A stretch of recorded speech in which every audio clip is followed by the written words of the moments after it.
You've lost touch with who you are, the core of your being. You're on social media too much. You're listening to what other people are telling you. You gotta listen to yourself. You gotta cut all that shit out. You have to look at the things that you love and the things that you hate. So what you don't like is very instructive to you, right?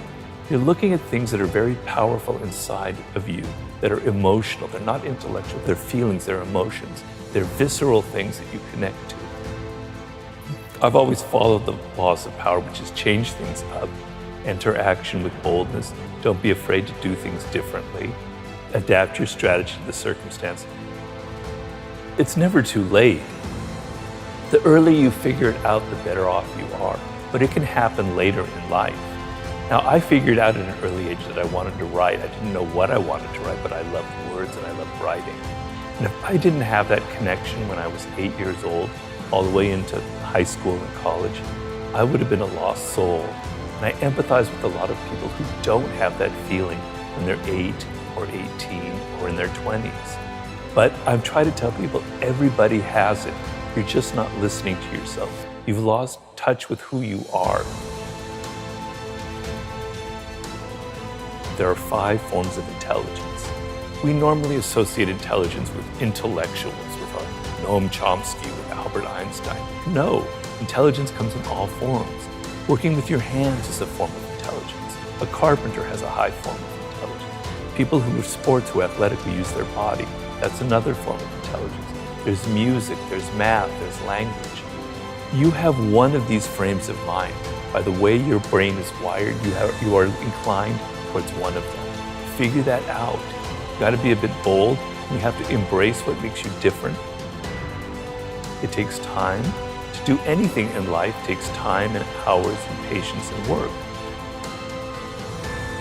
So I like to tell people to go back to their earliest childhood memories of things that really excited them before they got mixed up with parents, teachers, and all that, other people telling them stuff, you know? You gotta cut all that shit out.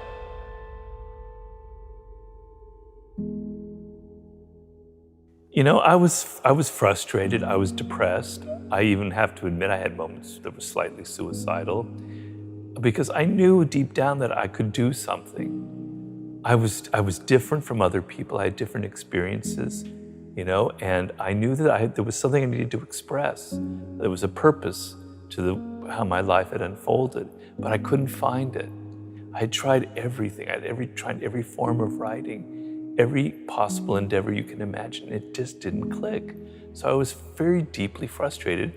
And the frustration, I tell people, is a good thing. Negative emotions are trying to teach you something. They're trying to teach you the opposite. Something else is going on. Frustration, what would be worse than frustration would be despair, giving up. No hope, but frustration is a sign that you haven't given up. You know you can do something, but you haven't figured it out. So when you have those kind of feelings, look at them and there's something positive in that. So I knew that there was something I was meant to do. I just couldn't figure it out when.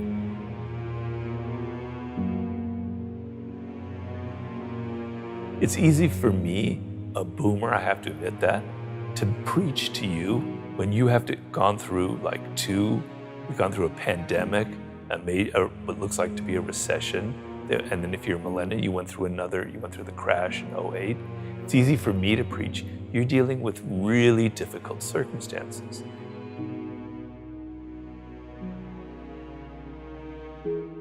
So a lot of people are rethinking their lives. They don't want to work at crap jobs just to get by. And I applaud that 100%, right? That's great. So you want to think about working for yourself is the ultimate position in this world. And even though times are difficult, even though it may seem like just a dream, there's so much potential out there for entrepreneurial spirit, for creating your own startup, for creating your own podcast, for going your own path in life. You don't have to follow other people.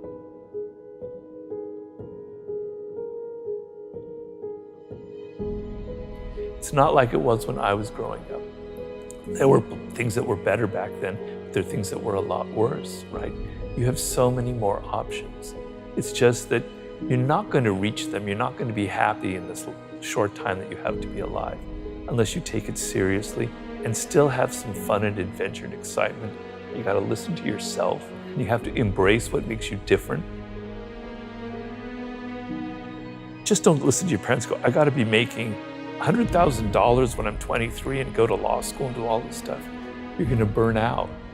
So kind of understand I guess the main thing I would say is know who you are, know what you're, deep down your core, what you love, what you hate, and what you were destined to create in this world.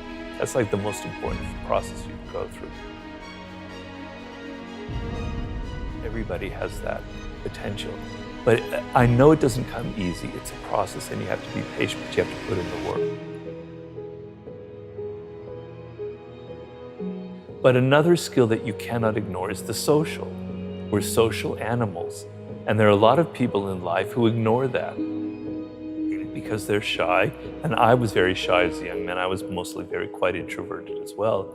Because they're shy, they just simply lean on their own strength, which is learning something really well, learning math or learning algorithms or learning how to write, etc. And they ignore the social because they're afraid of it. But you cannot get ahead in this world as a social animal, dependent on other people in every aspect of life, unless you treat that as another skill as well. So yes, the process of looking inward is absolutely essential, but you cannot disconnect yourself from your teachers, your mentors, your colleagues.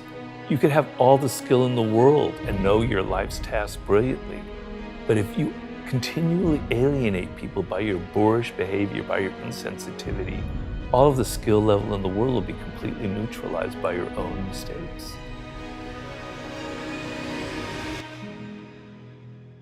I didn't listen to other people. At so many turning points in my life, I could have been discouraged. People could have said, I had somebody say, Robert, you're never going to be a good writer in life. You need to go to business school, etc. My parents tried to funnel me this way or that way. I was stubborn and I was rebellious and I did my own thing. And because of that, I have kind of a different voice from other people, right? And when I look at books out there, I'm searching for that voice of somebody who's different, who has something different to say, who speaks in a different tone of voice, that has their blood and their personality in their writing. And I don't find it often, but when I do, it's a great thing. And so, to me, success in life is kind of being who you are. There's a famous expression of the great ancient Greek poet Pindar about become who you are. It's a process of becoming who you actually are and realizing what it is. So we talked about my weirdness earlier on, and following that has allowed me to craft my own message, which is basically about opening your eyes up to the reality of the world and to what people are like. But I'm not able to do that unless I had ignored what other people tried to foist on me earlier on in life. It's never too late.